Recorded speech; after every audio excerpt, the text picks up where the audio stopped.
Good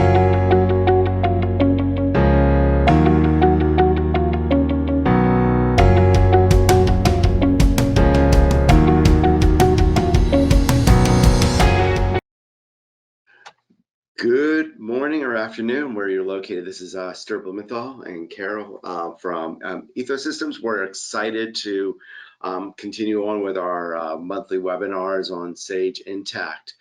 Today, Carol, who is one of our awesome senior consultants here at Ethos, is going to be going over some timesheets, tips and tricks, because you know you got to get your time in for all those projects you got going on there. So we're excited to have Carol go through the tips and tricks today. You want to hit the next slide, Carol, real fast, and then I'll turn it over to you. Okay. So for today, no problem. So for today, the presentation should be about 30 minutes long. All the phone lines are muted, so just to keep all the background noise in check.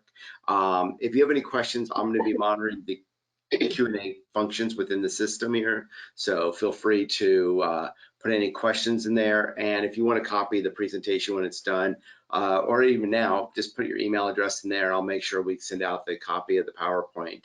So without further ado, I'm going to turn this over to Carol and let her go through the presentation. So Carol, all yours. Really appreciate you putting this together.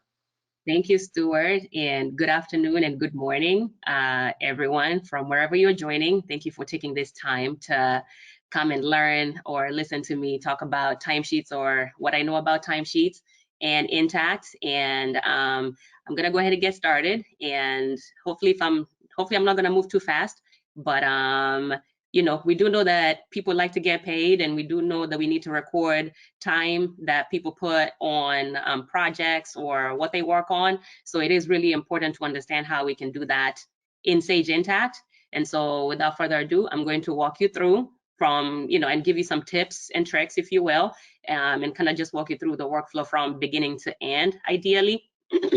And bear with me, I'm recovering from a cold because of the change of weather. So if you hear me kind of coughing, just bear with me. I'm still recovering. And so time and expenses in Sage Intacct can be processed from two different places in the system, and they could be processed through projects or jobs, the jobs module or application, and they can also be processed from the time and expenses module as well, in case somebody doesn't have the projects application. Those are the two ways that we can put in people's time. There are some differences that we're going to cover between the two, just to understand, you know, what gets added on the projects application that's not on the time and expenses. But for whoever, just for information, when you subscribe to Sage Intacct, time and expenses comes as part of the core. Projects is an additional charge, as we all know, because of the construction side of things. And so with that comes additional configuration required for the projects. So that's kind of one of the main differences. But in terms of a person from your company or an employee putting in time, they can put in time through, as you can see on the first screenshot here, under the time and expense module. You see the My Timesheets and the Staff Timesheets, and also on the jobs, the second screenshot, you see under timesheets, you still see My Timesheets and Staff Timesheets. That's all I'm trying to kind of show on this screen. You can access from both places. And then also, we can also import timesheets, and we can also add them manually. That's one way we can get time in the system. Importing works when you have a lot of employees and you need to just blast their times, you know, let's say from Monday through Friday, and they've been working on different projects. If that's easier to grab that from an Excel spreadsheet and then dump it into an Intacct template, that's what we mean by importing them. Otherwise, the process is the same, the data is the same, it shows up in Intacct the very same way. Or we can actually just go in Intacct and click on My Timesheets, and then I can add my own time and whatever projects I worked on. Then moving on to the next screen, before we even put time, there's a few things that we need to do, and one of them is configuring time and expenses and also projects. And then once we are done with the configuration, then the next thing we need to do is add employees in the system so that we can select the employees to process time against. The third thing that we need to do is create roles and grant permissions to the specific users, if you will, depending on how your company is set up. We can either choose for each person to enter their time. In that case, then we would need to grant each employee access to the system, if you will, so that they can add their own time. Permissions can also be, they need to be able to edit their time if they put in the wrong time, or if they forgot an extra hour, or they put too many hours. So that's what we mean by creating a role and also granting those permissions. But you can also have 1 or 2 people, for example, in the accounting department, who can also put in all the employees' time as well. That also works. And that's where the staff timesheets section of Intacct, which is this right here, the staff timesheets, that's where that comes into play. So one person, somebody can enter time on behalf of other people, or they can enter their own time. So once we configure the application, import or add employees so they can be selected, and then we create the roles, then the next thing we need to do is understand who can view timesheets. And Intacct is broken out into 2 categories. There's the business user, and there's also the employee user. So if I, as Carol, I'm just an employee and I just need to put in my time, I could just use the employee user, if you will. And that allows me to only enter my own time and also just see literally all I've done on my own. So I can't see somebody else's time. And I also cannot enter somebody else's time. But as a business user, this could be somebody in accounting or a project manager who has access to enter other people's time. That's the big difference here between who can view timesheets. So it's good to understand the type of user to grant so that they can do what they need to do in the system. That being said, the next piece is not only who can view, is also who can submit timesheets. So the submission is similar to who can view or enter, and that can be applicable to the business user or also to the employee user. But then there are some people who can just see access to just view their time and not edit it. If that's an audit thing, or if time is coming in from another integration, it might just be easier to have people just view their time that's being entered into another, time integration system. So they may not need to add or edit, but they could just need to view their time. So that also is also driven by permissions, if you will. And that also depends on the roles that we grant them, the business or the employee users as well. And then on top of that, so this is now where we get into projects. So far, those 2 apply whether you're in the projects or time and expense module or application. However, the projects application gives us 2 additional advantages that the time and expense module doesn't. And the first advantage is in the projects application, it allows us to approve or set an approval workflow for approving timesheets. So you can have either one person enter their own time or enter everybody's time, or we can have people enter their own time. However, as soon as they submit the timesheet, so after I put in my hours from Monday through Friday or Saturday and all my projects that I worked on, including my PTO, my overtime, and that whole bit, then once I submit it, it goes to an approver or my manager or somebody for approval. And then if something is off, the approver can decline it back to me with a message telling me, hey, this time looks off, or change this, or fix this, or what is this? And then they can send it back to me. I get to see the decline, the reason why they declined it, and then I can, make the changes. Then I can submit it again for it to be approved. That's beautiful because, time is a big thing. And so if you need approvals, those are accessible. Only thing is we can only access them through the projects application. The second advantage of having the projects application is it allows us to save timesheets as draft. This is good when, like, let's say today, like on this screenshot, as you can see, for this week, I put in this example of I'm working on this project and this is just my regular time. And so far, Monday through Wednesday, I've worked 8 hours. So right now, instead of me having to hurry on Friday evening to put in my time for the week, I can be putting my time on a daily basis and I save it as a draft, which means I'm not submitting it yet, but it's allowing me to just add on data to it and I can add as many projects, as many time types. I could have had an overtime today or tomorrow or yesterday. This allows me to make all the edits that I need to make before I submit the timesheet. That's a beautiful thing about draft mode. With timesheets, there is no, with the timesheets application only, this is not available. So those are the two advantages of being in the projects application. And then back to how the timesheets now kind of work and the tidbits that we need to know. In the configuration module, then now this is now on the projects side of things. Then we need to now determine how we want to track the time. This is a one-time setup as a company, and so we need to figure out whether we want to track the time by job and cost code, or job and a specific item, or do we want to track it by a customer and an item, or like what combination do we want to track as? So these configurations are important. Also for example, for the duration, do we do a payroll weekly, bi-weekly, monthly? Because that will open up the number of days that somebody needs to put through on a timesheet. So if it's weekly, then Intacct will only give you a week. And then if it's bi-weekly, then you'll have 2 weeks, like 14 days, if you will, that you can put in time. So this configuration is important, and it pertains to how a company is, usually processes payroll.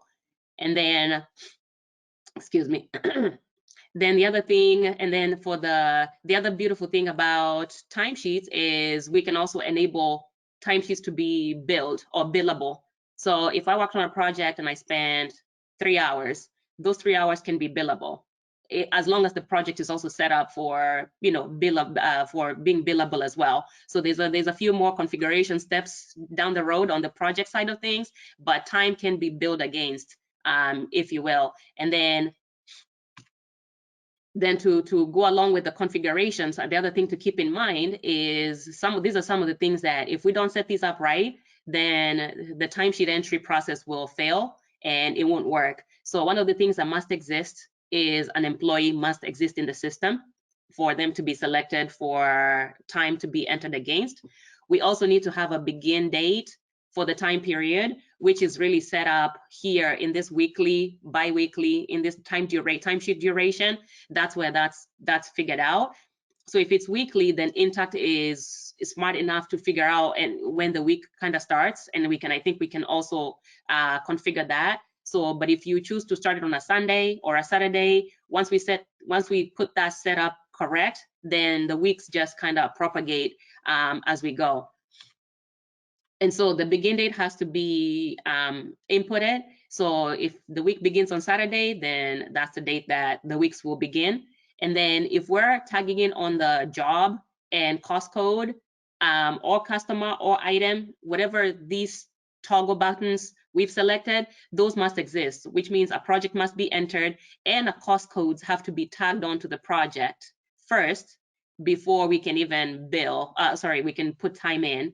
A customer also must exist and ideally linked to the project, and so do items. The other piece that is required for timesheets to work is time types.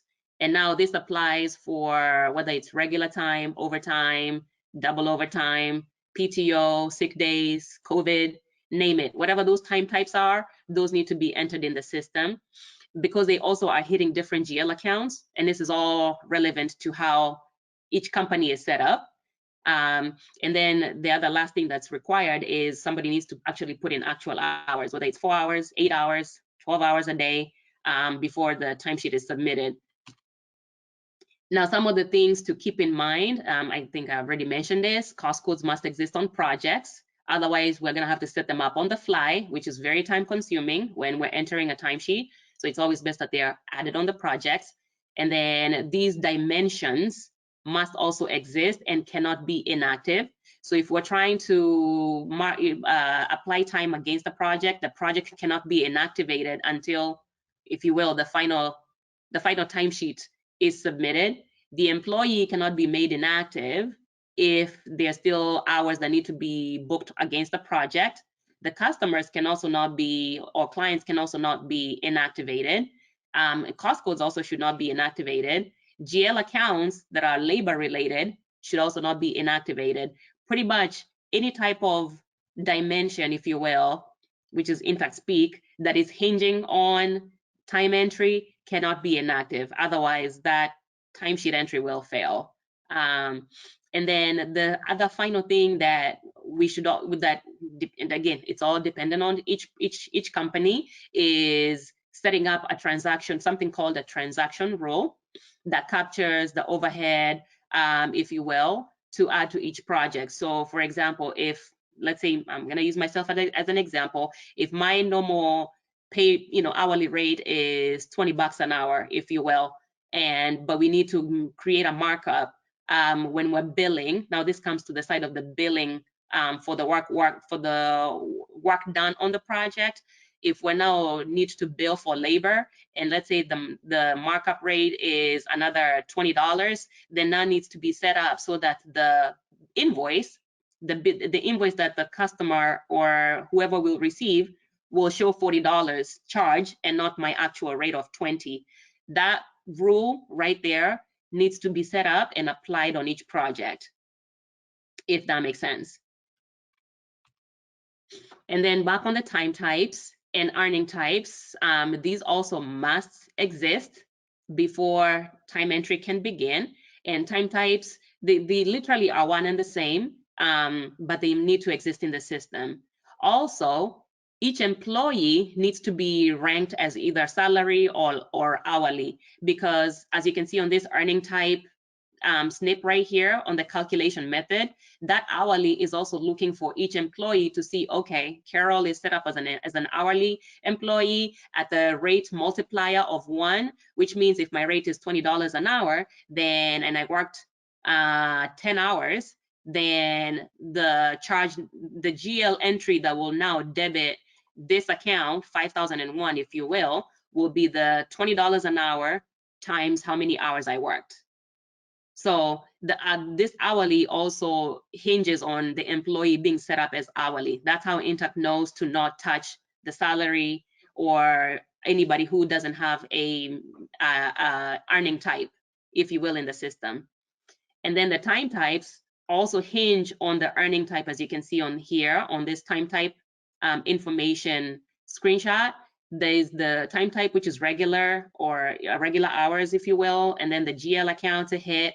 And if there's an offsetting account, that's okay to set it up. But then this earning type has to be created first before the time type can be created. And this earning type is the screenshot that you see on the left side.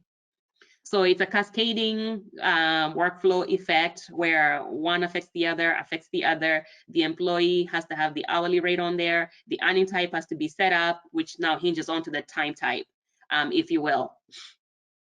And then the earning type, the other powerful thing about it is the rate multiplier. So if the earning type was overtime, and if overtime is 1.5 times the regular time, then the rate multiplier would be 1.5. If there's double overtime, the rate multiplier would be 2. And that's how the system knows to multiply the rate per hour times 2. So if I worked overtime or if I did a double overtime, my rate would now be $40 an hour, not $20 an hour. So these things are hugely important to set up right for the time to be calculated correctly. And then the other good thing about Intacct is because time is entered so frequently and it's such a repetitive process, the only thing that changes is the hours worked and maybe the projects and the dates. There's this ability to duplicate timesheets, but it must be set up under the configuration of timesheets. So if this is not enabled on the project's application, for example, if we don't select the enable duplicates, then we won't be able to literally duplicate timesheet. But this kind of works when, if I'm working on the same projects for like a few months, and the only thing that's changing is how many hours I work, then I don't need to go in, and I'm able to submit my own timesheets. Then I don't need to go in and click on new and then add everything new. I can literally duplicate the last timesheet I did, then change the beginning date, which would be now the current week or the prior week, if you will. And then if it's still the same projects that I'm working on, then all I need to do is change the hours that I worked, or if I didn't work a day, if I had a sick day, I just need to tweak a few things and then either save it as draft or go ahead and submit it.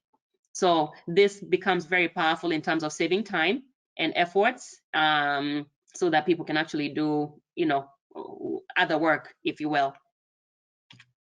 And then the last thing, which for me, this one is kind of a big one because I load a lot of data, is I always like to point out if you have a lot of timesheets, or if there's only one person who does payroll and they need to, or if there's only one person designated to put in people's timesheets, if you will, the import capability in Intacct is amazing, and it will save you a lot of time. It's set up on an Excel spreadsheet, and it just gets loaded into Intacct. Versus, and the lift on this one is, the time saving on this one is, the other side of it is you'd have to go in Intacct and you'd have to select, you'd have to go to, you know, submitting time for Carol, for example, you'd have to select Carol's name, put the begin date, and then select the projects, and then put all the hours that are related to the projects that Carol worked, then submit it, then repeat that process over and over and over for each person. Whereas you could do that same process in an Excel spreadsheet and then just load it all at once. So you're still doing the same thing, but it does save time when you have a lot of records that you're working on, that they can be just blasted into Intacct through an import file. And this one we can always train and show people how to put it together, and, you know, in the system. It looks daunting, but it's really not that bad. And I've been talking for a while nonstop, and that's all I had to present on timesheets. So everybody has been quiet. I don't know if there are any questions or anything you'd like me to clarify or anything you'd like to add. The forum is open. Carol, I can see your passion for timesheets here, and you you did a great job bringing that in. There was a few questions that came in, but we were able to answer those. I think there's one person has a question. One of the attendees, you raised your hand. If you have a question, you're more than welcome to put it in the chat window. Unfortunately, I can't unmute any individual, so I apologize for that. So if you want to, ask a question in the chat, in the questions, you're more than welcome to. Otherwise, just a couple last things that I'll put in here. And if there's any questions, you can always reach out to Carol if you want to go to the last slide. Actually, here it is. I have a clerical payroll and project payroll. Do I have to post the payroll in 2 different modules? No. So you could do it. You do it all in one module. Correct. Perfect. Great question there. So perfect. So just for a couple last things here. So we do have a couple last webinars at the end of this year that are scheduled firmly right now. The first one is how to process credit cards in Sage Intacct. I think we've got about 15 people signed up for that one. It's a really big one. And then our year-end one, we've actually got 30 people signed up for our year-end one on year-end processing. It's one of our most popular webinars, so love it that when people attend that one. So that one's December 8th. We'll also be doing one more webinar. We don't have the exact date yet on the R4 release of Sage Intacct. Remember that Sage Intacct has 4 releases each year, and this release will be happening on November 11th. It'll happen right around 8 or 9 p.m. Pacific time on Friday night. So if you're doing accounting work on that Friday night, we've got an issue. So we'll make sure make that after that update, we'll be doing a webinar on all the changes that Sage has made at that point. Oh, we got one other last question. Is there a semi-monthly pay period setting? Semi-monthly. That's a good question. Well, I don't.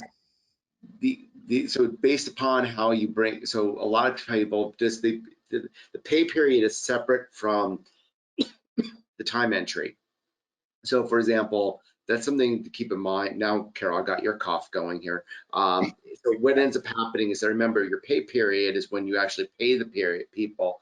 The time entry is when you actually, how you enter time, so that goes against the job and things like that. So a lot of times those two are separated out. So it's usually a weekly pay time entry, and then your pay period is something different at that point. Hope that answered your question there. And if you need to, we can take this offline. We could schedule a one-on-one appointment, or I can also make sure your implementer that helps you out on that.